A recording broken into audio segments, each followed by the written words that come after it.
ನಮಸ್ತೆ ಸ್ನೇಹಿತರೆ, ನಾನು ನಿಮ್ಮ ಪ್ರೀತಿಯ ಕನ್ನಡ ಮೇಷ್ಟ್ರು ಮಾರುತಿ ಕೆ ಚತ್ತರ್. ತಮಗೆಲ್ಲರಿಗೂ ಜ್ಞಾನವೇ ಅಮೃತ ಯೂಟ್ಯೂಬ್ ಚಾನಲ್ಗೆ ಸ್ವಾಗತ. ಸ್ನೇಹಿತರೆ, ನಾವೀಗ ಸಮಗ್ರ ಕನ್ನಡ ವ್ಯಾಕರಣಕ್ಕೆ ಸಂಬಂಧಪಟ್ಟಂತೆ ಅದರ ಮುಂದುವರೆದ ಭಾಗವಾಗಿ ಇವತ್ತಿನ ತರಗತಿಯಲ್ಲಿ ಕ್ರಿಯಾಪದಗಳ ಅರ್ಥವನ್ನ ಮತ್ತು ಅವುಗಳ ವಿಧಗಳು, ಕ್ರಿಯಾಪದದ ಮೂಲ ರೂಪ ಧಾತು, ಧಾತುವಿನ ವಿಧಗಳು, ಅವುಗಳ ಅರ್ಥ ಉದಾಹರಣೆ ಸಹಿತವಾಗಿ ಅಭ್ಯಾಸ ಮಾಡ್ತಾ ಹೋಗೋಣಂತ. ಮೊದಲಿಗೆ ಕ್ರಿಯಾಪದ. ಕ್ರಿಯಾಪದ ಅಂದ್ರೇನು ನಿಮಗೆಲ್ಲ ಗೊತ್ತಿರ್ತದೆ. ಕ್ರಿಯಾಪದ ಅಂದರೆ ಕ್ರಿಯೆಯನ್ನು ಸೂಚಿಸುವಂತಹ ಪದಗಳಿಗೆ ನಾವು ಕ್ರಿಯಾಪದಗಳು ಅಂತೇಳಿ ಕರಿತೇವೆ. ಯಾವ ಪದ ಕ್ರಿಯೆಯನ್ನು ಹೇಳ್ತದಲ್ಲ ಅದನ್ನೇ ನಾವು ಕ್ರಿಯಾಪದ ಅಂತೇಳಿ ಕರಿತಾ ಹೋಗ್ತೇವೆ. ಈ ಕ್ರಿಯಾಪದಕ್ಕೆ ಸಂಬಂಧಪಟ್ಟಂತೆ ಒಂದು 6 ವಾಕ್ಯಗಳನ್ನು ತೆಗೆದುಕೊಂಡು ಬಂದಿದ್ದೇನೆ. ಇವುಗಳನ್ನು ನೀವು ಗಮನಿಸ್ತಾ ಹೋಗಿ. ಇಲ್ಲೊಂದು 6 ವಾಕ್ಯಗಳಿದ್ದಾವೆ. ತಾಯಿಯು ಅಡಿಗೆಯನ್ನು ಮಾಡುತ್ತಾಳೆ, ತಂದೆಯು ಕೆಲಸವನ್ನು ಮಾಡಿದನು, ಅಣ್ಣ ಊಟವನ್ನು ಮಾಡುವನು, ದೇವರು ಒಳ್ಳೆಯದನ್ನು ಮಾಡಲಿ, ಇವನು ನಾಳೆಯ ದಿನ ಮಾಡಾನು ಅಥವಾ ಮಾಡಿಯಾನು, ಅವನು ಊಟವನ್ನು ಮಾಡನು. ಇಲ್ಲಿ ನೋಡಿ, ಇಲ್ಲಿ 6 ವಾಕ್ಯಗಳಲ್ಲಿ ಕ್ರಿಯಾಪದ ಇದೆ. ಅದನ್ನು ಸಂಪೂರ್ಣ ಕ್ರಿಯಾಪದ ಅಂತ ಹೇಳಿ ಕರಿತೇವೆ. ಹೌದಾ? ಈ ಸಂಪೂರ್ಣ ಕ್ರಿಯಾಪದಗಳ ರೂಪವನ್ನ ನೋಡ್ತಾ ಹೋಗಿ. ಇಲ್ಲಿ ಮಾಡುತ್ತಾಳೆ ಅಂತಿದೆ, ಮಾಡುತ್ತಾಳೆ. ಮಾಡಿದನು ಅಂತಿದೆ, ಮಾಡುವನು ಅಂತಿದೆ.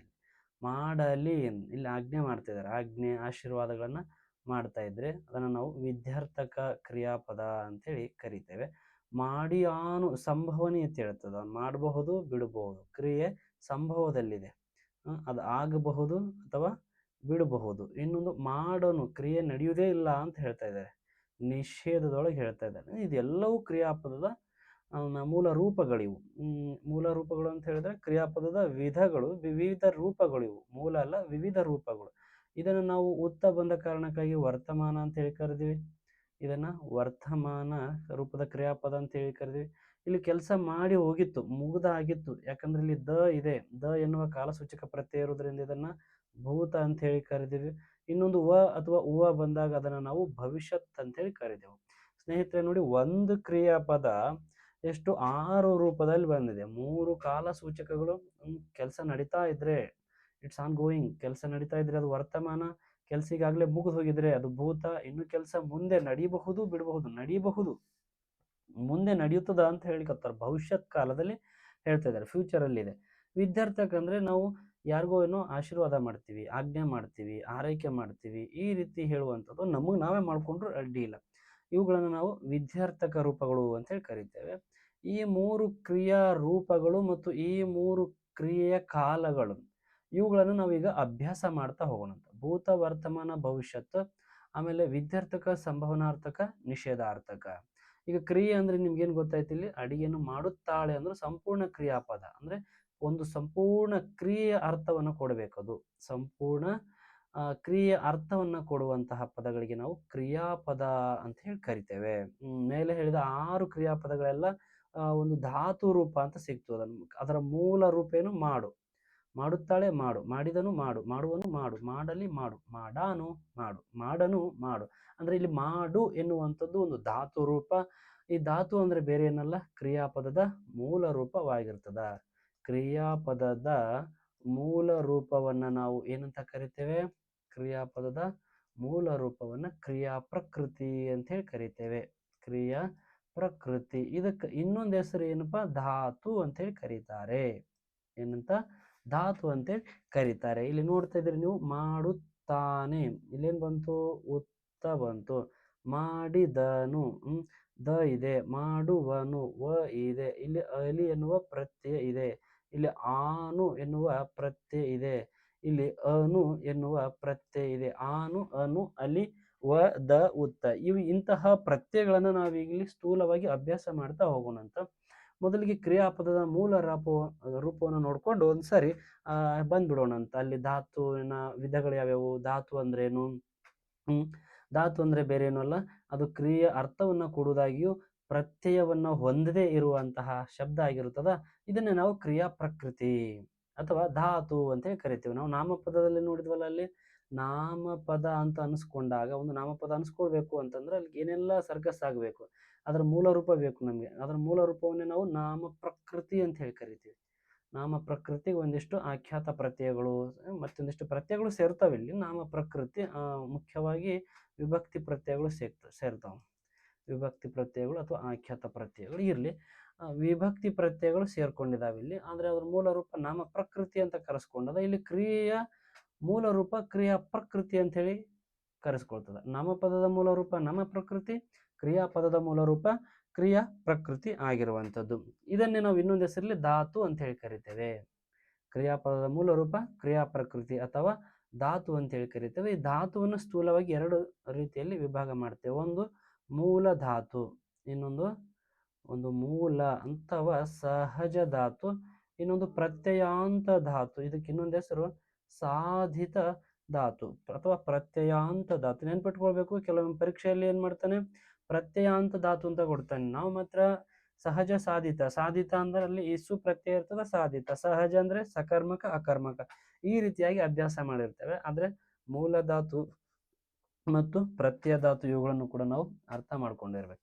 ಮೂಲ ಧಾತುಗಳಂದ್ರೆ ಯಾವ್ಯಾವು ಸ್ವಲ್ಪ ಹೇಳ್ತಾ ಬನ್ನಿ ಸರ್ ನಮಗೆ. ಇಲ್ಲಿ ನೋಡಿ, ಮಾಡು, ತಿನ್ನು, ಹೋಗು, ಬರು, ಮಲಗು, ಏಳು, ನಡೆ, ನೋಡು, ಓಡು, ನಿಲ್ಲು, ಓದು, ಅಗು, ಹೊಳೆ, ಬದುಕು, ಇಕ್ಕು, ಮುಗಿ, ತೂಗು, ಹಿಗ್ಗು, ನಡುಗು, ಮಿಂಚು, ಮೆಟ್ಟು, ಹಂಚು, ಅಂಜು, ಈಜು, ಉಜ್ಜು, ದಾಟು, ಹುಟ್ಟು, ಒಕ್ಕು, ತುಂಬು, ಮುಚ್ಚು, ಹಿಡಿ, ಕೊಡು, ಹರಡು, ಇಡು, ಪಡೆ, ಕುಣಿ, ಕಾಣು, ಸುತ್ತು, ಒತ್ತು, ಎತ್ತು, ಬಿತ್ತು, ತೆರು, ಒದೆ, ತಿದ್ದು, ಹೊಡೆ, ಬಡಿ, ಬರೆ, ನೆನೆ, ಎನ್ನು, ಒಪ್ಪು, ತಪ್ಪು. ನೋಡಿ, ಇವೆಲ್ಲವೂ ಕೂಡ ಏನು ಹೇಳ್ತಾ ಇದ್ದಾವೆ? ಕ್ರಿಯೆಯನ್ನು ಸೂಚಿಸ್ತವೆ. ಇವೆಲ್ಲ ಕ್ರಿಯಾಪದಗಳಾಗಿದ್ದಾವೆ. ಕ್ರಿಯಾಪದವನ್ನ ನಾವು ಬಿಡಿಸಿ ಬರೆದಾಗ ಅಲ್ಲೊಂದು ಮೂಲ ರೂಪ ಸಿಗ್ತದಲ್ಲ, ಆ ಮೂಲ ರೂಪಗಳೇ ಈ ಮೂಲ ಧಾತುಗಳು. ಮೂಲ ರೂಪಗಳೇ ಈ ಮೂಲ ಧಾತುಗಳಾಗಿರ್ತಾವೆ. ಇನ್ನು ಕೆಲವೊಂದು ಏಕಾಕ್ಷರ ಧಾತುಗಳು ಅಂತ ಬರ್ತಾವೆ. ಕಾ ಅಂದ್ರೆ ಇದು ಕಾಯುವುದು ಅಂತ ಅರ್ಥ. ಇದಕ್ಕೆ ಎಲ್ರಿ ಕ್ರಿಯೆ ಹೇಳ್ತೀರಿ ಅಂತ ಹೇಳಂಗಿಲ್ಲ ನೀವು. ಕಾ ಅಂದ್ರು ಒಂದೇ, ಕಾಯುವುದು ಅಂದ್ರು ಒಂದೇ, ಬೇ ಅಂದ್ರು ಒಂದೇ, ಬೇಯುವುದು ಅಂತ ಅರ್ಥ. ಮೀ ಅಂದ್ರು ಒಂದೇ, ಮೀಯುವುದು ಅಂದ್ರೆ ಸ್ನಾನ ಮಾಡುವುದು ಅಂತ ಹೇಳಿ ಅರ್ಥ ಆಗ್ತದ. ಮೇಯುವುದು ಅಂತ ಅರ್ಥ. ಮೇಯುವುದು ತಿನ್ನುವುದು, ಆಹಾರ ಪದಾರ್ಥವನ್ನು ದನಗಳು ತಿಂತಾವಲ್ಲ, ಮೇಯುವುದು ಅರ್ಥ ಆಯ್ತು. ಏಕಾಕ್ಷರ ಧಾತುಗಳು ಮೇ, ಕಾಯುವಂಥದ್ದು. ದೇವರು ಕಾಯ್ತಾನೆ, ಕಾಪಾಡ್ತಾನೆ ನನ್ನನ್ನು. ಕೆಲವೊಮ್ಮೆ ಬಿಡಿಸಿ ಬರ್ದಾಗ ಕಾ ಅಂತ ಬರಿತೇವೆ, ಕೆಲವೊಮ್ಮೆ ಮೇ ಅಂತ ಬರಿತೇವೆ. ಹೌದು, ಅದು ಧಾತು ನೆನಪಿರ್ಲಿ. ಅದು ಅಕ್ಷರಕ್ಕೆ ಅರ್ಥವೇ ಇಲ್ಲ ಅಂತ ತಿಳ್ಕೊಳಂಗಿಲ್ಲ. ಅದೇ ರೀತಿ ಚಿಮ್ಮು, ಹೊಯ್, ಬೈ, ಸುಯ್, ಕೊಯ್, ತೈ ಇವೆಲ್ಲ ಹಾಗನಡುವ ಸ್ವಲ್ಪ ಸಂಬಂಧ ಇರುವಂಥದ್ದು, ಸ್ಪರ್ಶ ಇರುವಂತಹ ಪದಗಳು.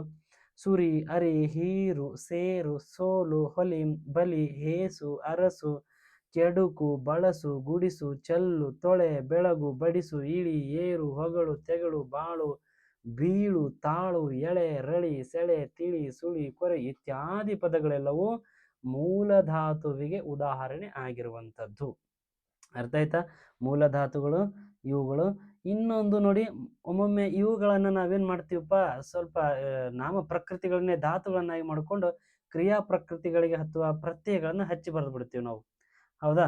ಅಂಥವುಗಳನ್ನ ನಾವೇನ್ ಮಾಡ್ತೀವಪ್ಪ, ಕ್ರಿಯಾಪದಗಳನ್ನ ಮಾಡಿ ಬರಿತೇವೆ. ನಿಮ್ಗೆ ಗೊತ್ತಿರಬೇಕು, ಮೂಲ ಧಾತು ಅಂದ್ರೆ ಇಲ್ಲಿ ಯಾವ್ದಕ್ಕೆ ಕರಿತೀವಿ ನಾವು? ಸಹಜ ಧಾತುಗಳು ಅಂತ ಹೇಳಿ ಕರಿತೇವೆ. ಯಾವ ಧಾತುಗಳು? ಸಹಜ ಧಾತುಗಳು. ಸಹಜ ಧಾತು ಅಂದ್ರು ಒಂದೇ, ಮೂಲ ಧಾತುಗಳು ಅಂದ್ರು ಕೂಡ ಒಂದೇ ಆಗಿರ್ತದ. ಸಹಜ ಧಾತು ಅಂದ್ರೆ ಒಂದು, ಮೂಲ ಧಾತು ಅಂದ್ರು ಒಂದೇ ಅರ್ಥವನ್ನು ಕೊಡ್ತದ. ಈಗ ಇನ್ನೊಂದು ಸಾಧಿತ ಧಾತುಗಳು ಅಂತ ಏನ್ ನೋಡಿದೇವಲ್ಲ ನಾವು, ಅಥವಾ ಪ್ರತ್ಯಯಾಂತ ಧಾತುಗಳು. ಇಲ್ಲಿ ಒಂದು ಪ್ರತ್ಯಯ ಅಂತ್ಯದಲ್ಲಿ ಕೂಡ್ಕೊಂಡಿರ್ತದೆ. ಇವು ಕೂಡ ಕ್ರಿಯಾಪದದ ಮೂಲ ರೂಪಗಳು, ಧಾತುಗಳೇ ಆಗಿರ್ತಾವ.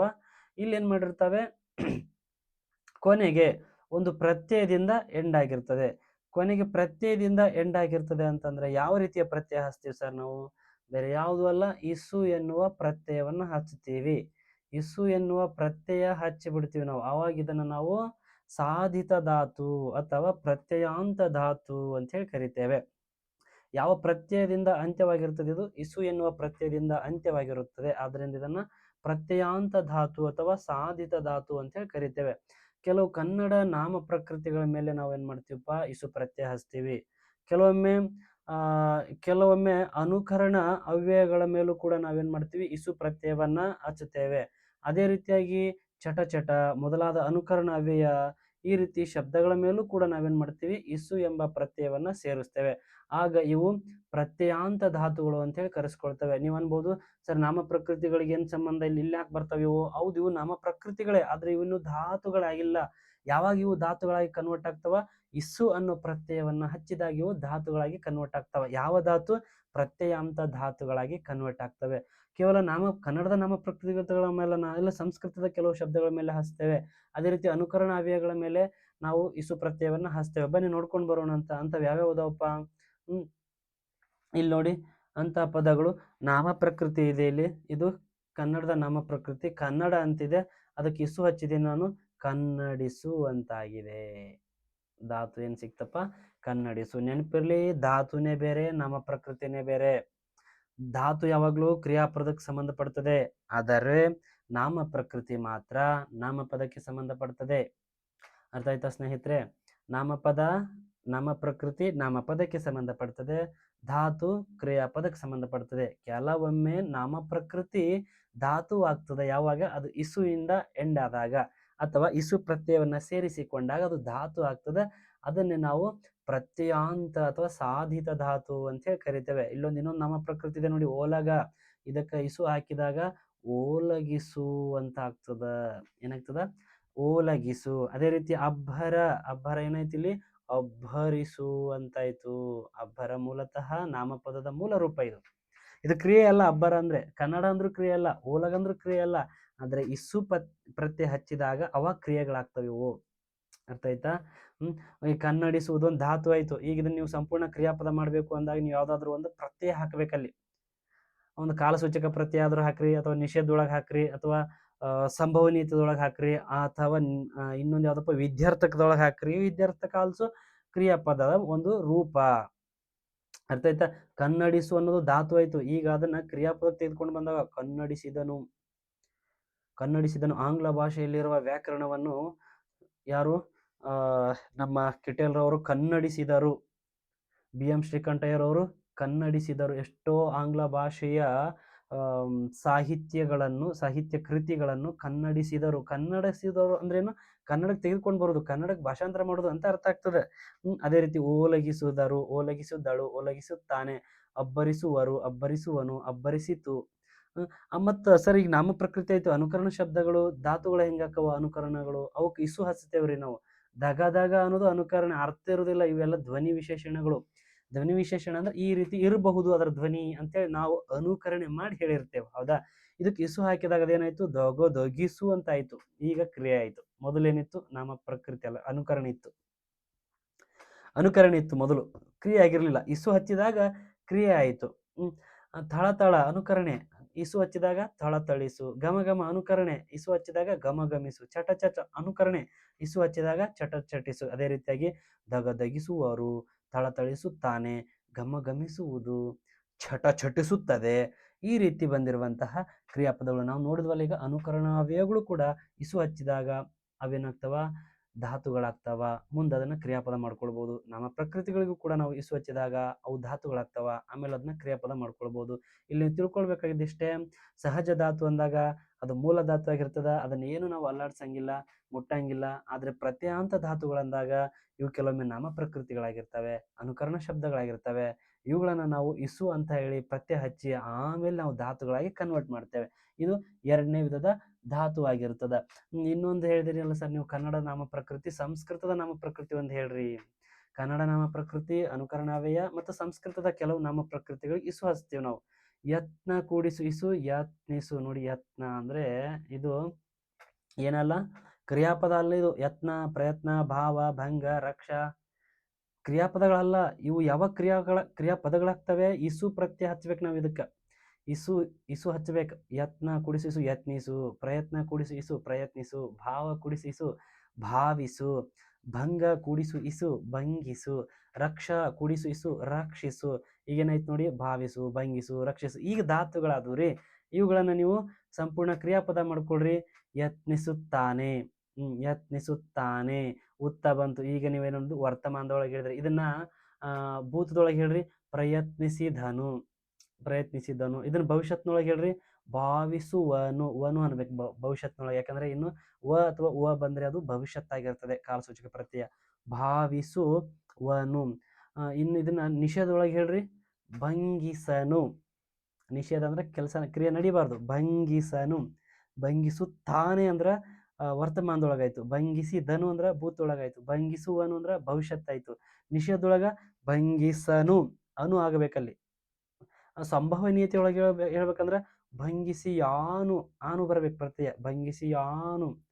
ವಿದ್ಯಾರ್ಥಿಯೊಳಗೆ ಹೇಳ್ಬೇಕಂದ್ರ ಆಜ್ಞೆ ಮಾಡ್ರಿ, ಭಂಗಿಸಲಿ, ಭಂಗಿಸುವಂತ ಆಗಲಿ, ಕೊನೆಗೆ ಅಲಿ ಬರ್ಬೇಕು. ಅದೇ ರೀತಿ ರಕ್ಷಿಸುವಂತಿದೆ ನೋಡಿ, ರಕ್ಷಿಸುವನು, ರಕ್ಷಿಸಿದಳು, ರಕ್ಷಿಸುತ್ತಾನೆ, ರಕ್ಷಿಸಿದನು. ಈಗ 2 3 ಆಯ್ತು. ನಾವು ಒಂದನೇದ್ರಲ್ಲಿ ಏನ್ ನೋಡಿದೀವಪ್ಪ, ಒಂದ್ರೊಳಗ ಈ ಇಸು ಎಲ್ಲೆಲ್ಲಿ ಹಾಕ್ತಿವಪ್ಪ ಅಂತಂದ್ರ ಕನ್ನಡದ ನಾಮ ಪ್ರಕೃತಿಗಳಲ್ಲಿ ಎರಡು ಅನುಕರಣ ವ್ಯಯಗಳಿಗೆ ಹಾಕಿದ್ವಿ. 3 ಇಸು ಪ್ರತ್ಯಯ ಎಲ್ಲ ಹಚ್ತೀವಪ್ಪ, ಸಂಸ್ಕೃತದ ನಾಮ ಪ್ರಕೃತಿಗಳಿಗೆ ಹಾಕಿದೆವು. 4 ಪ್ರೇರಣಾರ್ಥದೊಳಗ ಪ್ರೇರಣಾರ್ಥ ಅಂದ್ರೇನು? ನಾವು ಪ್ರೇರಣೆ ಮಾಡ್ತೀವ್ರಿ, ಯಾರಿಗಾದ್ರೂ ಪ್ರೇರಣೆ ಮಾಡ್ತೀವಿ. ಇದೊಂದ್ ರೀತಿ ಏನ್ ಹೇಳೋದು ಇದಕ್ಕೆ, ವಿದ್ಯಾರ್ಥಕ ರೂಪದಲ್ಲಿ. ವಿದ್ಯಾರ್ಥಿ ಅಂದ್ರೆ ಪ್ರೇರಣೆ ಹೇಳುವಂಥದ್ದು, ಆಜ್ಞೆ ಮಾಡೋದು, ಆಶೀರ್ವಾದ ಮಾಡೋದು, ಹೌದಲ್ವಾ? ಇಲ್ಲಿ ಪ್ರೇರಣಾರ್ಥದೊಳಗ ಎಲ್ಲಾ ಧಾತುಗಳ ಮೇಲೆ ಸಾಮಾನ್ಯವಾಗಿ ಇಸು ಹಚ್ತೇವೆ ನಾವು. ಹೆಂಗೆ ಹೇಳ್ತೀರಿ ಹೇಳ್ರಿ? ಒಂದು ಸಹಜ ಧಾತು ತಗೊಂಡ್ಬಿಡೋಣ ಅಂತ. ಧಾತುಗಳ ಮೊದಲನೇ ವಿಧ ಅಲ್ಲ, ಮೂಲ ಧಾತು ಅಥವಾ ಸಹಜ ಧಾತು. ಆ ಸಹಜ ಧಾತುವಿಗೆ ಇಸು ಹಚ್ಚಿಬಿಡ್ತೇವೆ ನಾವು. ಪ್ರೇರಣಾರ್ಥದೊಳಗ ಪ್ರೇರಣೆ ಮಾಡುವಂಥದ್ದು. ಮಾಡಿಸು ಅಂದ್ರ ಅವನಿಂದ ಇವ ಮಾಡಿಸ್ತಾನ. ಅಂದ್ರೆ ಇಲ್ಲಿ ಧಾತುಗಳು ಅಥವಾ ಕ್ರಿಯಾಪ್ರವೃತ್ತಿಗಳು ಸಹಜವಾಗಿರ್ತಾವ. ಇಸು ಪ್ರತ್ಯಯ ಸೇರ್ಕೊಂಡ ಮೇಲೆ ಇವೇನಾಗ್ತಾವ, ಸಾಧಿತ ಧಾತುಗಳಾಗ್ತಾವ. ಇದನ್ನ ನಾವು ಪ್ರೇರಣಾರ್ಥದಲ್ಲಿ ಧಾತುವನ್ನು ಸೇರಿಸುವುದು ಅಂತೇಳಿ ಕರಿತೀವಿ. ಮಾಡು ಇಸು ಮಾಡಿಸು, ತಿನ್ನು ಇಸು ತಿನ್ನಿಸು. ಹಂಗ ನೋಡಿದ್ರೆ ಇದು ಕೂಡ ಧಾತುಗಳೇ. ಇದು ಧಾತು ನೋಡಿ, ಇಲ್ಲಿ ಧಾತುಗಳಿಗೆ ಇಸು ಹಚ್ಚಿ ಮತ್ತೆ ಧಾತು ಮಾಡ್ಕೋತೀವಿ ನಾವು. ಅಂದ್ರೆ ಇದು ಯಾವ ಧಾತು ಆಗ್ತದ? ಇದು ಸಾಧಿತ ಧಾತು ಆಗ್ತದ. ಇದು ಸಾಧಿತ ಧಾತು. ಯಾವಾಗ ಪ್ರೇರಣಾರ್ಥದೊಳಗ ಇಸುವನ್ನ ಸೇರಿಸಿದಾಗ ಸಾಧಿತ ಆಗ್ತದ. ಅರ್ಥ ಆಯ್ತಾ? ಪ್ರೇರಣದೊಳಗ ಕ್ರಿಯಾಪದ ಮಾಡಿಸುತ್ತಾನೆ, ಅವ ಮಾಡಿಸ್ತಾನ. ಅಂದ್ರೆ ಪ್ರೇರಣೆ ಇದೆ ಒಂದು ಅಂತ. ಆಕೆ ತಿನ್ನಿಸ್ತಾಳೆ, ಅಮ್ಮ ತಿನ್ನಿಸ್ತಾಳೆ, ಅಮ್ಮನ ಪ್ರೇರಣೆ ಇದೆ. ಅಮ್ಮ ತಿನ್ನಿಸುತ್ತಾಳೆ. ಓಡಿಸುವನು, ಪ್ರೇರಣೆ ಇದೆ. ಬರೆಸುತ್ತಾನೆ, ಕಲಿಸುತ್ತಾನೆ. ನೋಡಿ, ಇವೆಲ್ಲ ಧಾತುಗಳೇ. ನಾವಲ್ಲಿ ಯಾವುದೋ ಒಂದು ನಾಮ ಪ್ರಕೃತಿಯನ್ನು, ಕನ್ನಡದ್ದು, ಸಂಸ್ಕೃತದ್ದು ಒಂದು ಅನುಕರಣಾವೇನು ತೆಗೆದುಕೊಂಡು ಬಂದು ಇಸು ಹಾಕಿ ಆಮೇಲೆ ಇಲ್ಲಿ ಧಾತು ಮಾಡ್ಕೊಂತಿದ್ವಿ, ಸಾಧಿತ ಅಥವಾ ಪ್ರತ್ಯಯಾಂತ ಧಾತು. ಆದ್ರೆ ಇಲ್ಲಿ ಸಹಜ ಧಾತು, ಮೂಲ ಧಾತುಗಳಿಗೆ ಇಸು ಹಾಕಿ ಕೆಲವೊಮ್ಮೆ ಏನ್ ಮಾಡ್ತೀವಿ ನಾವು, ಪ್ರೇರಣ ಅರ್ಥಕದಲ್ಲಿ ಸಾಧಿತ ಅಥವಾ ಪ್ರತ್ಯಯಾಂತ ಧಾತುಗಳನ್ನಾಗಿ ಕನ್ವರ್ಟ್ ಮಾಡ್ಕೊಳ್ತೀವಿ. ಕಲಿಸು, ಕಲಿಸು, ಪ್ರೇರಣೆ ಅಲ್ವಾ? ಮುಂದೆ ಹೋಗೋಣ. ಈಗ ಏನ್ ಮಾಡೋಣಪ್ಪ, ಅಕರ್ಮಕ ಸಕರ್ಮಕ ಧಾತು. ಈಗ ನಾವು ಧಾತುಗಳಲ್ಲಿ 2 ವಿಧಗಳನ್ನು ನೋಡಿದೆವಪ್ಪ. ಒಂದು ಯಾವುದು, ಮೂಲ ಅಥವಾ ಸಹಜ ಧಾತು. ಇನ್ನೊಂದು ಸಾಧಿತ ಅಥವಾ ಪ್ರತ್ಯಯಾಂತ ಧಾತು ಅಂತ ಹೇಳಿ ನೋಡಿದೆವು. ಈಗ ಸಹಜ ಪ್ರತ್ಯಯಾಂತ ಧಾತು ನಾವು ಕಂಪ್ಲೀಟ್ ಆಗಿ ಅರ್ಥ ಮಾಡ್ಕೊಂಡ್ವಿ. ಸಾಧಿತ ಧಾತು ಅಥವಾ ಪ್ರತ್ಯಯಾಂತ ಧಾತುದೊಳಗೆ ಇಲ್ಲಿ ಇಸು ಪ್ರತ್ಯಯ ಹಾಕ್ತಿವಿ ನಾವು. ಇಸು ಪ್ರತ್ಯಯ ಹಾಕ್ಬಿಟ್ರೆ ಮುಗಿತಪ್ಪ, ಅದನ್ನ ಏನಂತ ಕರಿತೀವಿ, ಸಹಜ ಧಾತು ಅಂತ. ಆದ್ರೆ ಇಸು ಯಾರ್ಯಾರಿಗೆ ಹಾಕ್ತಿವಿ ಅನ್ನೋದು ನಮಗೆ ಬೇಕಾಗಿತ್ತು. ಪ್ರಶ್ನೆ ಕೇಳ್ತಾನೆ, ಯಾವ ಸಂದರ್ಭದೊಳಗೆ ನೀವು ಇಸು ಸೇರಿಸ್ತೀರಿ ಸಾಧಿತ ಧಾತು ಮಾಡ್ಕೊಳ್ಬೇಕಾದ್ರೆ ಕೇಳ್ಬಹುದು. ಆಳವಾಗಿ ಕೇಳಿದ್ರೆ ಹಿಂಗೂ ಕೇಳ್ತಾನೆ. ಯಾರ್ಯಾರಿಗೆ ಹಾಕ್ತಿರಿ? ಕನ್ನಡದ ನಾಮ ಪ್ರಕೃತಿಗಳಿಗೆ, ಸಂಸ್ಕೃತದ ನಾಮ ಪ್ರಕೃತಿಗಳಿಗೆ, ಅದೇ ರೀತಿ ಅನುಕರಣಾವ್ಯಯಗಳಿಗೆ, ಕೆಲವು ಅನುಕರಣಾವ್ಯಯಗಳಿಗೆ, ಕೆಲವೊಮ್ಮೆ ಪ್ರೇರಣಾರ್ಥದೊಳಗ ಇಸು ಪ್ರತ್ಯಯ ಹಾಕಿದಾಗ ಸಾಧಿತ ಸಿಗ್ತದೆ. ಈಗ ಸಹಜಕ್ಕೆ ಬರೋಣ ಅಂತ. ಮೊದಲನೇ ವಿಧ, 2ನೇ ವಿಧ ನೋಡ್ಕೊಂಡಿದೀವಿ ನಾವೀಗ. ಮೊದಲನೇ ವಿಧಕ್ಕೆ ಬರೋಣ ಅಂತ. ಈ ಸಹಜದೊಳಗೆ ಮತ್ತೆ 2 ಬರ್ತಾವ. ಒಂದು ಸಕರ್ಮಕ ಧಾತು, ಇನ್ನೊಂದು ಅಕರ್ಮಕ ಧಾತು. ಸಕರ್ಮಕ ಧಾತು, ಅಕರ್ಮಕ ಧಾತು. ಸಕರ್ಮಕ ಅಕರ್ಮಕ ಅಂದ್ರೇನು? ಒಂದೆರಡು ವಾಕ್ಯಗಳನ್ನು ನೋಡ್ಕೊಂಡು ಬರೋಣ ಅಂತ. ಇಲ್ಲಿ ರಾಮನು ಮರವನ್ನ ಕಡಿದ. ನಾನು ಪ್ರಶ್ನೆ ಮಾಡ್ತೀನಿ, ಈಗ ರಾಮ ಏನನ್ನು ಕಡಿದ? ನೀವಂತೀರ ಅವಾಗ ಮರವನ್ನು ಅಂತ ಹೇಳಿ ಕರಿತೀವಿ. ಈಗ ನಾವು ವಾಕ್ಯಗಳಿಗೆ ಬರೋಣ ಅಂತ. ಈ ವಾಕ್ಯವನ್ನು ನಾವು ಎಷ್ಟು ವಿಧಗಳಾಗಿ ಟೈಪ್ಸ್ ಆಗಿ ಮಾಡ್ಬೋದು? ಒಡೆದು ಹಾಕಿದ್ರೆ 3 ರೀತಿಯಲ್ಲಿ ಮಾಡ್ಬೋದು. ನೀವು ಕಲ್ತಿರ್ತೀರಿ ಪ್ರಾಥಮಿಕ ಶಾಲೆಯಲ್ಲಿ.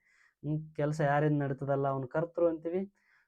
ಕೆಲಸ ಏನು ಮಾಡುವುದೇನಿದೆಯಲ್ಲ, ಅದನ್ನ ನಾವು ಕ್ರಿಯೆ ಅಂತ ಕರಿತೀವಿ. ಅವನು ಏನನ್ನ ಕೆಲಸ ಮಾಡ್ತಾನೆ ನೋಡಿ, ಇಲ್ಲಿ ಏನು ಅಂತ ಬರಬೇಕು. ಏನನ್ನ ಕೆಲಸ ಮಾಡ್ತಾನಲ್ಲ ಅದನ್ನ ನಾವು ಕರ್ಮ ಅಂತೇಳಿ ಕರಿತೀವಿ. ಕರ್ಮ ಅಂತೇಳಿ ಕರಿತೀವಿ. ಕೆಲಸ ಮಾಡೋನು ಕರ್ತೃ ಅಂತ ಹೇಳ್ತೀವಿ. ಏನು ಮಾಡ್ತಾನಲ್ಲ ಅದು ಕ್ರಿಯೆ ಆಗಿರ್ತದೆ. ಕರ್ತೃ ಕರ್ಮ ಕ್ರಿಯೆ ಒಂದು ವಾಕ್ಯದಲ್ಲಿ 3 ಭಾಗಗಳನ್ನು ನೋಡ್ತೀವಿ ನಾವು. ಈಗ ನೀವು ಈ ವಾಕ್ಯದೊಳಗೆ ಕರ್ತೃನ ಇಟ್ಕೊಂಡು ಕ್ರಿಯೆಯನ್ನು ಏನು ಅಂತ ಕೆಲಸ ಮಾಡ್ಬೇಕು ನೀವು. ಕ್ರಿಯಾಪದ ಇದೆ, ಈ ಕ್ರಿಯಾಪದ ಇದು ಸಕರ್ಮಕನ ಅಕರ್ಮಕನ ಅಂತ ಕಂಡು ಹಿಡಿಬೇಕು ಅಂದ್ರೆ ಆ ಕ್ರಿಯಾಪದವನ್ನು ಇಟ್ಕೊಂಡು ಅಲ್ಲೊಂದು ಕರ್ತೃ ಹಾಕಿ ಏನು ಅಂತ ಪ್ರಶ್ನೆ ಮಾಡ್ಬೇಕು. ಉದಾಹರಣೆಗೆ ರಾಮ ಮರವನ್ನು ಕಡ್ದವನು. ಈಗ ರಾಮ ಏನನ್ನು ಕಡ್ದನು ಅಂದಾಗ ನಿಮ್ಗೆ ಏನು ಸಿಗ್ತದ? ಮರ. ಈ ಮರ ಅನ್ನೋದೇನಿದೆ ಒಂದು ಕರ್ಮಪದ ಬತ್ ನೋಡಿ. ಹಿಂಗ ಒಂದು ಕ್ರಿಯಾಪದನ ಇಟ್ಕೊಂಡು ನೀವು ಏನು ಅಂತ ಪ್ರಶ್ನೆ ಮಾಡಿದಾಗ ಅಲ್ಲೇನಾದ್ರೂ ಉತ್ತರ ಸಿಕ್ಕರೆ ಅದು ಸಕರ್ಮಕ ಧಾತು. ಉತ್ತರ ಸಿಗ್ಲಿಲ್ಲ ಅಂದ್ರೆ ವೆರಿ ಗುಡ್ ಅಕರ್ಮಕ ಧಾತು. ಉತ್ತರಿಸಿದಾಗ ನಮ್ಗೆ ಏನಂತ ಬರ್ತದ ಪ್ರಶ್ನೆಗೆ? ಮರ ಅಂತ ಬರ್ತದ. ಏನನ್ನು ಕತ್ತರಿಸಿದ? ಏನನ್ನು ಕಡ್ದ? ಮರನ್ ಕಡ್ದ. ಹೌದಾ? ಮರವನ್ನು ಅನ್ನೋದು ಅಲ್ಲಿ ಕರ್ಮಪದ, ಕಡಿದವನು ಕ್ರಿಯಾಪದ. ಹೌದಿಲ್ಲ? ಅಂದ್ರೆ ಈ ವಾಕ್ಯ ಕರ್ಮಪದವನ್ನು ಉಳ್ಳವಂಥದ್ದು. ಇಲ್ಲಿ ಕ್ರಿಯಾಪದ ಸಕರ್ಮಕ ಕ್ರಿಯಾಪದ. ಇಲ್ಲಿ ಒಂದಿಷ್ಟು ವಾಕ್ಯಗಳಿದಾವೆ. ದೇವರು ಲೋಕವನ್ನು ರಕ್ಷಿಸುವನು. ಧಾತು ಯಾವುದು? ರಕ್ಷಿಸುವನು ಅನ್ನೋದು ಕ್ರಿಯಾಪದ. ಕ್ರಿಯಾಪದದ ಮೂಲ ರೂಪವನ್ನು ಧಾತು ಅಂತ ಕರಿತೀವಿ. ಇದರ ರಕ್ಷಿಸುವ ಅನ್ನೋದು ಮೂಲ ರೂಪ ಏನ್ ಬರ್ತದೆ ನಮಗ? ರಕ್ಷಿಸುವನು ಅನ್ನೋದು ಸಂಪೂರ್ಣ ಕ್ರಿಯಾಪದ. ಇದರ ಮೂಲ ರೂಪ ರಕ್ಷಿಸು. ಶಿಲ್ಪಿಗಳು ಗುಡಿಯನ್ನು ಕಟ್ಟಿದರು, ವಿದ್ಯಾರ್ಥಿಗಳು ಪಾಠವನ್ನು ಓದಿದರು, ಹುಡುಗರು ಮನೆಯನ್ನು ಸೇರಿದರು. ಸ್ನೇಹಿತರೆ, ಕಟ್ಟಿದರು, ಓದಿದರು, ಸೇರಿದರು ಇವೆಲ್ಲವೂ ಕ್ರಿಯಾಪದ. ಈಗ ನಮಗ ಧಾತು ಬೇಕು ಅಂದ್ರೆ ಕ್ರಿಯಾಪದದ ಮೂಲ ರೂಪ ಬೇಕು. ಕಟ್ಟಿದರು ಇದರ ಮೂಲ ರೂಪ ಕಟ್ಟು, ಓದಿದರು ಇದರ ಮೂಲ ರೂಪ ಓದು, ಸೇರಿದರು ಮೂಲ ರೂಪ ಸೇರು. ನೋಡಿ, ಈಗ ಪ್ರಶ್ನೆ ಮಾಡ್ಕೊಡ್ರಿ. ರಕ್ಷಿಸಿದನು, ಏನನ್ನು ರಕ್ಷಿಸಿದನು ಅಂದಾಗ ನೀವು ಹೇಳ್ತೀರಿ ಲೋಕನ್ ರಕ್ಷಿಸಿದ, ಕನ್ನಡ ಸರ್ನ ರಕ್ಷಿಸಿದ್ರು, ಇಂಗ್ಲಿಷ್ ಸರ್ನ ರಕ್ಷಿಸಿದ್ರು. ಮಕ್ಕಳೆಲ್ಲ ಹೇಳ್ತಿರ್ತಾವ ನಾನು ಮಕ್ಕಳನ್ನ ರಕ್ಷಣೆ ಮಾಡಿದೆ, ನಾನು ನಮ್ಮ ಶಿಕ್ಷಕರನ್ನ ರಕ್ಷಣೆ ಮಾಡಿದೆ. ಏನು ಅನ್ನೋದಕ್ಕೆ ಉತ್ತರ ಐತ್ರಿ. ಇದಕ್ಕೆ ಉತ್ತರ ಐತಿ ಅಂದ್ಮೇಲೆ ಇದೇನಾಗಿರ್ತೈತಿ? ಸಕರ್ಮಕ ಧಾತು ಆಗಿರ್ತೈತಿ. ಕಟ್ಟು, ಏನನ್ನು ಕಟ್ಟಿದನು? ಏನನ್ನು ಕಟ್ಟಿದನು? ಗುಡಿ ಕಟ್ಟಿದ, ದೇವಾಲಯ ಕಟ್ಟಿದ, ದೇವಸ್ಥಾನ ಕಟ್ಟಿದ. ಏನು ಓದಿದ? ಕನ್ನಡ ಓದಿದ, ಇಂಗ್ಲಿಷ್ ಪಾಠ ಓದಿದ, ಕನ್ನಡ ವ್ಯಾಕರಣ ಓದಿದ. ಏನು ಸೇರಿದ? ಮನೆಯನ್ನ ಸೇರಿದ. ನೋಡಿ, ಮನೆಯನ್ನ ಸೇರಿದ ಅಂದ್ರೆ ಇಲ್ಲಿ ಎಲ್ಲಾ ಕಡೆ ಉತ್ತರ ಬರ್ತದೆ ನಮಗೆ. ಅಂದ್ರೆ ಧಾತುಗಳಿಗೆ ಅಥವಾ ಕ್ರಿಯಾಪದಗಳನ್ನು ಇಟ್ಕೊಂಡು ನಾವು ಏನು ಅಂತ ಪ್ರಶ್ನೆ ಮಾಡಿದಾಗ ಅಲ್ಲಿ ಉತ್ತರ ಬಂದ್ರೆ ಅದು ಸಕರ್ಮಕ ಧಾತು. ಅದರ ಅರ್ಥ ಹಂಗಂದ್ರೆ ಏನಪ್ಪಾ? ಸಕರ್ಮಕ ಧಾತು ಅಂದ್ರೆ ಕರ್ಮ ಪದವನ್ನ ಅಪೇಕ್ಷೆ ಮಾಡುವ ಧಾತುಗಳೆಲ್ಲವೂ ಸಕರ್ಮಕ ಧಾತುಗಳು. ಯಾವ ಪದಗಳು ಕರ್ಮ ಪದವನ್ನ ಅಪೇಕ್ಷೆ ಮಾಡ್ತಾವಲ್ಲ ಅವುಗಳನ್ನೇ ಸಕರ್ಮಕ ಧಾತುಗಳು ಅಂತ ಹೇಳಿ ಕರಿತೇವೆ. ಉದಾಹರಣೆಗೆ ಮಾಡು, ಕೊಡು, ಕರೆ, ಬಿಡು, ಉಣ್ಣು, ತೊಡು, ಇಕ್ಕು, ಉಜ್ಜು. ಏನನ್ನು ಇಕ್ಕಿದನು ಹೇಳ್ತೀರಿ? 4 ಇಕ್ಕಿದ ಅಂತ ಹೇಳಿ. ಏನು ಅಂದ್ರೆ ಇಕ್ಕುದು ಅಂದ್ರೆ ತಂದು ಇಡುವುದು ಅಂತ ಅರ್ಥ. ಏನನ್ನು ಇಕ್ಕಿದನು? 1 ಕಿಲೋ ಎಗ್ ರೈಸ್ ಅನ್ನ ಇಕ್ಕಿದನು. ಉಜ್ಜಿದನು, ಏನನ್ನು ಉಜ್ಜಿದನು? ಹಲ್ಲನ್ನು ಉಜ್ಜಿದನು. ಏನನ್ನು ದಾಟಿದನು? ನದಿಯನ್ನು ದಾಟಿದನು. ಏನನ್ನು ಮೆಟ್ಟಿದನು? ಪಾದರಕ್ಷೆಗಳನ್ನ ಮೆಟ್ಟಿದನು. ಏನನ್ನು ತಿದ್ದಿದನು? ಹೇಳ್ತೀರಿ. ಏನ್ ತುಂಬಿದ? ಏನ್ ನಂಬಿದ? ಏನನ್ನು ಹೊಡೆದ ಅಂತ, ಏನನ್ನ ತಡದ, ಏನನ್ನ ನೀರು ಅಂತ ಬಂದದ ನೋಡ್ರಿ. ನೀರು, ಸೇರು ಇವೆಲ್ಲವೂ ಹೊಯ್, ನೆಯ್. ನೀವು ಏನು ಅಂತ ಪ್ರಶ್ನೆ ಮಾಡ್ಬೇಕು. ಏನನ್ನ ಕೆತ್ತಿದ, ಏನನ್ನ ಕಡ್ದ, ಏನನ್ನ ತಂದ, ಏನನ್ನ ಕೊಯ್ದ, ಏನನ್ನ ಮುಚ್ಚಿದ, ತೆಗೆದ, ಕತ್ತರಿಸಿದ, ಎಲ್ಲವೂ ಏನು ಅಂತ ಪ್ರಶ್ನೆ ಹಾಕಿದಾಗ ಉತ್ತರ ಸಿಕ್ಕರೆ ಅವುಗಳು ಸಕರ್ಮಕ ಧಾತು. ಅರ್ಥ ಆಯ್ತಾ? ಮುಂದೆ ಹೋಗೋಣ. ಈಗ ಧಾತುವಿನಲ್ಲಿ ಸಹಜ ಧಾತುನೊಳಗೆ 2ನೇ ವಿಧ ಅಕರ್ಮಕ ಧಾತು. ಎಲ್ಲಿದು? ಸಹಜದೊಳಗೆ ಅಥವಾ ಮೂಲ ಧಾತು ಒಳಗೆ. ಮೊದಲನೇ ವಿಧ ಸಕರ್ಮಕ, ಅಲ್ಲಿ ಕರ್ಮಪದ ಇರ್ತಿತ್ತು. 2ನೇದ್ರೊಳಗೆ ಅಕರ್ಮಕ ಧಾತು. ಇಲ್ಲಿ ಅಕರ್ಮಕ, ಅಂದ್ರೆ ವಿರುದ್ಧ ಯಾವಾಗ್ಲೂ ಅದು. ಅಕರ್ಮ ಅಂದ್ರೆ ಕರ್ಮಪದ ಬರುವುದಿಲ್ಲ ಇಲ್ಲಿ. ಒಂದಿಷ್ಟು ಪದಗಳನ್ನು ವಾಕ್ಯಗಳನ್ನು ನೋಡ್ಕೊಂಡು ಬರೋಣ. ಕೂಸು ಮಲಗಿತು, ರಾಮ ಓಡಿದನು, ಆಕಾಶ ಹೊಳೆಯುತ್ತದೆ, ಅವನು ಬದುಕಿದನು, ಗಿಡವು ಹುಟ್ಟಿತು. ಈಗ ಇವೆಲ್ಲವೂ ಕ್ರಿಯಾಪದ. ಕ್ರಿಯಾಪದದ ಮೂಲ ರೂಪ ಏನಪ್ಪಾ? ಧಾತು ಅಥವಾ ಕ್ರಿಯಾ ಪ್ರಕೃತಿ. ಮಲಗಿತು ಎನ್ನುವುದರ ಮೂಲ ರೂಪ ಮಲಗು, ಓಡಿದನು ಮೂಲ ರೂಪ ಓಡು, ಹೊಳೆಯುತ್ತದೆ ಮೂಲ ರೂಪ ಹೊಳೆ, ಬದುಕಿದನು ಮೂಲ ರೂಪ ಬದುಕು, ಹುಟ್ಟಿತು ಮೂಲ ರೂಪ ಹುಟ್ಟು. ಸ್ನೇಹಿತರೆ, ಈಗ ನೀವು ಮೆಲುಕು ಹಾಕಬೇಕು. ಇದನ್ನ ಇಟ್ಕೊಂಡು ಪ್ರಶ್ನೆ ಮಾಡ್ಬೇಕು. ಮಲಗು, ಏನನ್ನು ಮಲಗಿತು? ಒಂದು ಕರ್ತೃ ತಗೊಳ್ರಿಪ್ಪ. ಮಗು. ಮಗು ಏನನ್ನು ಮಲಗಿತು? ಅರೆ, ಏನನ್ನು ಮಲಗಿತು ಅಂದ್ರೆ ಏನ್ ಹೇಳ್ತಾರೆ? ಮಗು ಮಕ್ಕೊಂತ ಅಷ್ಟೇ. ಅದೇ ನೀನು ಎಲ್ಲಿ ಮಲಗಿತು ಅಂತ ಬೇಕಾದ್ರೆ ಪ್ರಶ್ನೆ ಮಾಡ್ರಿ. ಎಲ್ಲಿ, ಹೇಗೆ, ಯಾಕೆ, ಅದಕ್ಕೆ ಬೇಕಾದ್ರೆ ಉತ್ತರ ಐತಿ. ಬಟ್ ನಮಗೆ ಏನ್ ಬೇಕಿಲ್ಲಿ? ಏನು ಅನ್ನೋದಕ್ಕೆ ಉತ್ತರ ಬೇಕು. ಏನು ಅಂತ ಉತ್ತರ ಬೇಕು. ಏನು ಅನ್ನೋದನ್ನ ಉತ್ತರ ಸಿಗ್ಲಿಲ್ಲ ಅಥವಾ ಅಲ್ಲಿ ಪ್ರಶ್ನೆ ಮಾಡಕ ಬರ್ಲಿಲ್ಲ ಅಂದ್ರ ಅಂತಹ ಧಾತುಗಳನ್ನ ಅಕರ್ಮಕ ಧಾತುಗಳು. ಈ ಧಾತುಗಳನ್ನ ನಾವು ವಾಕ್ಯದಲ್ಲಿ ಹಾಕಿದಾಗ ಇವುಗಳಿಗೆ ಕರ್ಮಪದ ಬೇಕಾಗಿರುವುದಿಲ್ಲ. ಅರ್ಥ ಆಯ್ತಾ? ಅದರಿಂದ ಇವುಗಳನ್ನ ನಾವು ಅಕರ್ಮಕ ಧಾತುಗಳು ಅಂತ ಹೇಳಿ ಕರಿತೇವೆ. ಏನನ್ನು ಓಡಿದನು ಅನ್ನಕ್ಕೆ ಬರಂಗಿಲ್ಲ. ರನ್ನಿಂಗ್ ಓಡಿದನು ಅನ್ಬಾರ್ದು. ಮತ್ತು ರನ್ನಿಂಗ್ ಅಂದ್ರು ಅಷ್ಟೇ, ಓಡ್ ಅಂದ್ರು ಅಷ್ಟೇ. ಅವೆಲ್ಲ ಎರಡೆರಡು ಪದಗಳನ್ನು ಒಂದು ಬಾರಿ 2 ಪದಗಳನ್ನು ಬಳಕೆ ಮಾಡ್ತೇವೆ. ಏನು ಓಡಿದನು ಅನ್ನಕ್ಕೆ ಬರಂಗಿಲ್ಲ, ಹೇಗೆ ಓಡಿದನು ಅನ್ಬೇಕು. ಹೌದಾ? ಹೊಳೆ, ಏನು ಹೊಳಿತೈತೆ, ಏನು ಹೊಳೆ ಅನ್ನಕ್ಕೆ ಬರಂಗಿಲ್ಲ. ಆಕಾಶ ಹೊಳಿತೈತೆ ಅಷ್ಟೇ. ಆಕಾಶ ಹೊಳಿತೈತಿ. ಆಕಾಶ ಅನ್ನೋದು ಕರ್ತೃ ಅಲ್ಲಿ. ಕರ್ತೃ ಅಲ್ಲಿ ಕರ್ಮ ಪದ ಬೇಕು ನಮಗೆ. ರಾಮ ಓಡಿದನು, ರಾಮ ಕರ್ತೃ ಅಲ್ಲಿ, ನಮಗೆ ಕರ್ತೃ ಬೇಡ, ಕರ್ಮ ಪದ ಬೇಕು. ಆ ಪದವನ್ನು ನಾವು ವಾಕ್ಯದೊಳಗೆ ಬಳಕೆ ಮಾಡಿದಾಗ ಕರ್ಮ ಪದ ಕೊಡಲಿಲ್ಲ ಅಂದರೆ ಅದನ್ನು ನಾವು ಅಕರ್ಮಕ ಧಾತುಗಳು ಅಂತ ಕರಿತೇವೆ. ಅಲ್ಲಾದ್ರೂ ನೋಡಿ, ಇಲ್ಲಿ ಓಡು ಅಂತಿದೆ, ಅಲ್ಲಿ ಓದು ಅಂತಿತ್ತು ಸಕರ್ಮಕದೊಳಗೆ. ಓದು ಏನನ್ನು ಓದಿದನು? ಕನ್ನಡ ವ್ಯಾಕರಣ ಓದಿದಾರಿ, ಆಂಗ್ಲ ಭಾಷೆ ಓದಿದ, ಗಣಿತ ಓದಿದ, ಸಮಾಜ ಓದಿದ. ನೋಡಿ ಏನು ಅನ್ನೋದಕ್ಕೆ ಉತ್ತರ ಐತೆ. ರಾಮ ಸಮಾಜ ಓದಿದ. ಓಡು ಅಂದಾಗ ರಾಮ ಏನು ಓಡಿದ? ರಾಮ ಮತ್ತು ರನ್ನಿಂಗ್ ಅನ್ಬೇಡ್ರಿ. ರನ್ನಿಂಗ್ ಅಂದ್ರು ಒಂದೇ, ಓಡು ಅಂದ್ರು ಒಂದೇ. ಅದನ್ನ ನೀವು ಆಂಗ್ಲ ಭಾಷೆಯಲ್ಲಿ ಹೇಳ್ತೀರಿ. ರನ್ ಅಂದ್ರು ಅಷ್ಟೇ, ಓಡು ಅಂದ್ರು ಅಷ್ಟೇ. ಏನು ಓಡಿದ ಮತ್ತು ಟ್ರ್ಯಾಕ್ ಮ್ಯಾಲೆ ಓಡಿದ. ನಾನು ಎಲ್ಲಿ ಅಂತ ಕೇಳಿಲ್ಲ, ಏನು ಅಂತ ಕೇಳಿದೆ. ನನಗೆ ಉತ್ತರ ಏನು ಬೇಕಿಲ್ಲಿ? ಏನು ಎನ್ನುವುದಕ್ಕೆ ಉತ್ತರ ಬೇಕು. ಅಂದರೆ ಏನು ಅನ್ನೋದಕ್ಕೆ ಪ್ರಶ್ನೆ ಮಾಡಕ್ಕೆ ಬರಲಿಲ್ಲ ಅಂದರೆ ಅದು ಅಕರ್ಮಕ ಧಾತು ಆಗ್ತದೆ. ಇಂಥವು ಸಾಕಷ್ಟು ಧಾತುಗಳಿರ್ತಾವೆ, ನೆನಪಿಟ್ಕೊಂಡಿರ್ಬೇಕು ನೀವು. ಯಾವುದಿಲ್ಲಿ? ಮಲಗು, ಓಡು, ಇರು, ಬದುಕು. GPS ಸ್ಟಾರ್ ಎಕ್ಸಾಮಲ್ಲಿ ಕೇಳಿದೆ ಮಲಗು ಅಂತೇಳಿ. ಓಡು, ಇರು, ಬದುಕು, ಬಾಳು, ಹೋಗು, ಬರು, ನಾಚು, ಹೆದರು, ಬೀಳು, ಏಳು, ಸೋರು, ಇಳಿ, ಉರು, ಸಾಕಷ್ಟು ಪದಗಳಿರ್ತವೆ. ಆ ಪದಗಳನ್ನು ನೀವು ಹಾಕಿ ನೋಡ್ಬೇಕಷ್ಟೇ ವಾಕ್ಯದೊಳಗೆ. ಅಕರ್ಮಕ ವಾಕ್ಯ, ಸಕರ್ಮಕ ವಾಕ್ಯಗಳು ನೋಡಪ್ಪ. ವ್ಯತ್ಯಾಸ ಏನಿರ್ತದೆ ಇಲ್ಲಿ? ಮಗು ಮಲಗಿತು, ಇಲ್ಲಿ ಕರ್ಮ ಇಲ್ಲ. ಆದರೆ ಇಲ್ಲಿ ಮಗು ಹಾಲನ್ನು ಕುಡಿಯಿತು, ಇಲ್ಲಿ ಕರ್ಮ ಇದೆ. ಇಲ್ಲಿ ಸಿಗುವಂಥದ್ದೇನು? ಕೇವಲ ಕರ್ತೃ ಮತ್ತು ಕ್ರಿಯೆ ಎರಡೇ ಸಿಗ್ತಾವಿಲ್ಲಿ. ಇಲ್ಲಿ ಕರ್ತೃ ಸಿಗ್ತೈತಿ, ಕರ್ಮನೂ ಸಿಗ್ತೈತಿ, ಮತ್ತು ಕ್ರಿಯೆನೂ ಸಿಗ್ತೈತಿ. ನಮಗೆ ಬೇಕಾಗಿರೋದೇನಿಲ್ಲಿ? ಕರ್ಮ ಮಾತ್ರ. ಕರ್ಮ ಇದ್ರೆ ಅದು ಸಕರ್ಮಕ ಧಾತು. ಆ ವಾಕ್ಯದೊಳಗೆ ಕರ್ಮ ಪದ ಬರಲಿಲ್ಲ ಅಂದರೆ ಅಕರ್ಮಕ ಧಾತು. ಪ್ರಶ್ನೆ ಏನು ಕೊಡ್ತಾನೆ? ಮಗು, ಮಗು ಅಂತ ಕೊಡಂಗಿಲ್ಲ, ಮಲಗಿತು ಅಂತ ಕೊಡ್ತಾನೆ. ಇದ್ರ ಧಾತು ಬರೀತಾನ ಅವನು. ಮಲಗು. ಓಡಿದನು, ಇದರ ಧಾತು ಓಡು. ಇದ್ದಾರೆ, ಇದರ ಧಾತು ಇರು. ಬದುಕಿದನು, ಇದರ ಧಾತು ಬದುಕು. ಬಂದಳು, ಬಾ ಅಥವಾ ಬರು. ಬಾಳಿದನು, ಬಾಳು. ಈ ರೀತಿ ಧಾತುಗಳನ್ನು ಕೊಟ್ಟು ಕೇಳ್ತಾನೆ ನಿಮಗೆ, ಇದು ಸಕರ್ಮಕನ ಅಕರ್ಮಕನ. ನೀವು ಅದನ್ನು ಒಂದು ಸಂಪೂರ್ಣ ಪದ ಮಾಡಿಕೊಂಡು ಒಂದು ವಾಕ್ಯದೊಳಗೆ ಬಳಕೆ ಮಾಡಬೇಕು. ಒಂದು ಉದಾಹರಣೆಗೆ ಇರು ಅಂತ ಕೊಟ್ಟಿದ್ದಾನೆ, ಇದರ ಮೂಲ ರೂಪ ಇರು. ಇರು ಅಂದರೆ ಇರುತ್ತಾರೆ, ಇದ್ದನು, ಇದ್ದಳು, ಇರುವರು. ಒಟ್ಟಿನಲ್ಲಿ ಇದೊಂದು ಕ್ರಿಯಾಪದ ಆಗಬೇಕು. ನೀವು ಅವಾಗ ನೋಡ್ಬೇಕಲ್ಲಿ. ಹುಡುಗಿ ಏನನ್ನು ಇರುವಳು? ಬರಂಗಿಲ್ಲ. ಹುಡುಗಿ ಏನು ಇದ್ದರು? ಬರಂಗಿಲ್ಲ. ಬೇಕಾದ್ರೆ ಎಲ್ಲಿ ಇದ್ದರು ನಮಗೆ ಬೇಕಾಗಿಲ್ಲ. ಎಲ್ಲಿ, ಯಾಕೆ, ಹೆಂಗೆ, ಏನೂ ಬೇಕು ನಮಗೆ. ಏನು ಅಂತ ಹಾಕಿ ನೋಡಿದಾಗ ಅಲ್ಲಿ ಕರ್ಮಪದನೇ ಬರಲಿಲ್ಲ ಅಂದರೆ ಅದು ಅಕರ್ಮಕ ಧಾತು. ಒಂದು ವೇಳೆ ಸಕರ್ಮಕ ಕರ್ಮಪದ ಬಂದರೆ ಅದು ಸಕರ್ಮಕ ಧಾತು. ಇಲ್ಲಿ ನೋಡ್ರಿ, ಈ ವಾಕ್ಯದೊಳಗೆ ಕರ್ಮಪದ ಬೇಕೇ ಬೇಕು, ಇಲ್ಲಿ ಅವಶ್ಯಕತೆಯೇ ಇಲ್ಲ. ಅರ್ಥ ಆಯ್ತಾ? ನಾವೇನು ಮಾಡಿದ್ವಿ? ಒಂದಿಷ್ಟು ಕ್ರಿಯಾಪದಗಳನ್ನು ನೋಡಿದ್ವಿ, ಅವುಗಳ ಧಾತುಗಳನ್ನು ನೋಡಿದೆವು. ಮುಖ್ಯವಾಗಿ ನಿಮ್ಮ ಪರೀಕ್ಷೆ ಕೇಳುವಂಥದ್ದು ಇದೆ. ಇಲ್ಲೊಂದು ಒಂದಿಷ್ಟು ಕ್ರಿಯಾಪದಗಳನ್ನು ಬರಿತೇನೆ ನಾನು. ಬರುತ್ತಾರೆ, ಹೋಗುತ್ತಾನೆ, ಹೋಗುತ್ತಾನೆ, ನಿಲ್ಲುವರು, ನಿಲ್ಲುವರು, ನಡೆಯುವವರು ಅಥವಾ ನಡೆದರು. ಇವುಗಳ ಧಾತುವನ್ನು ಬರಿತಾ ಹೋಗಿ ಸ್ನೇಹಿತರೆ, ಕಮೆಂಟ್ ಮಾಡ್ತಾ ಹೋಗ್ರಿ. ಇವುಗಳ ಧಾತುಗಳನ್ನು ನೀವು. ಬರುತ್ತಾರೆ, ಇದರ ಧಾತು ಮೂಲ ರೂಪ ಬರು. ಮತ್ತು ಧಾತುಗಳಿಗೆ ಇನ್ನೊಂದು ಹೆಸರು ಅಂತ ಹೇಳಿದೆ, ಏನದು? ಕ್ರಿಯಾ ಪ್ರಕೃತಿ ಅಂತಲೂ ಕರೀತಾರೆ. ಹೋಗುತ್ತಾನೆ, ಇದರ ಧಾತು ಹೋಗು. ನಿಲ್ಲುವರು, ಇದರ ಧಾತು ನಿಲ್ಲು. ನಡೆದರು, ಇದರ ಧಾತು ನಡೆ. ತಿನ್ನರು ಅಂತ ಬರ್ತದ, ಮತ್ತು ಇದು ಕ್ರಿಯಾಪದದ ರೂಪ ಅಂತ ತಿಳ್ಕೊಳ್ಬೇಕು. ಮತ್ತು ಇದು ಯಾವುದೋ ನಿಷೇಧದೊಳಗೆ ಐತ್ರಿ, ಇದು ಧಾತು ಇರಂಗಿಲ್ಲ ಅನ್ನಂಗಿಲ್ಲ. ತಿನ್ನರು, ತಿನ್ನು. ಕೆಲವೊಮ್ಮೆ ತಿಂದು ಅಂತ ಕೊಡ್ತಾನೆ, ತಿಂದನು ಅಂತ ಬರ್ತದ. ತಿಂದನು ಅಂದಾಗ ನೀವೇನು ಬರಿಬೇಕು ಇಲ್ಲಿ? ತಿಂದ ಅಂತ ಬರೆಯಂಗಿಲ್ಲ, ಇದನ್ನು ಕೂಡ ತಿನ್ನು ಅಂತಾನೆ ಬರಿಬೇಕು. ಅರ್ಥ ಆಯ್ತಾ? ಸ್ನೇಹಿತರೆ, ಇಷ್ಟೊತ್ತೇನು ಮಾಡಿದೀವಪ್ಪ ನಾವು? ಕಾಲಗಳಲ್ಲಿ ಕ್ರಿಯಾಪದಗಳು ಅಂತ ಬಂದಾಗ ಧಾತುವಿನ ಕುರಿತಂತೆ ಸಂಪೂರ್ಣವಾಗಿ ಚರ್ಚೆ ಮಾಡಿದೆವು. ಇನ್ನು ಮುಂದಿನ ತರಗತಿಯೊಳಗೆ ನಾವು ಈ ಕಾಲಗಳನ್ನು ಕುರಿತು ಅಭ್ಯಾಸ ಮಾಡೋಣ. ಕ್ರಿಯಾಪದದಲ್ಲಿ ಎಷ್ಟು ಕಾಲಗಳದವಪ್ಪ? 3 ರೀತಿಯ ಕಾಲಗಳನ್ನು ನೋಡ್ತಾ ಹೋಗ್ತೇವೆ.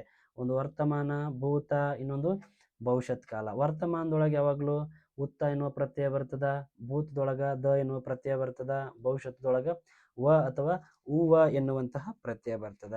ಸ್ನೇಹಿತರೆ, ಇದ್ರ ಬಗ್ಗೆ ಇಲ್ಲಿ ನಮಗೆ ಪ್ರಶ್ನೆಗಳು ಬರ್ತದ.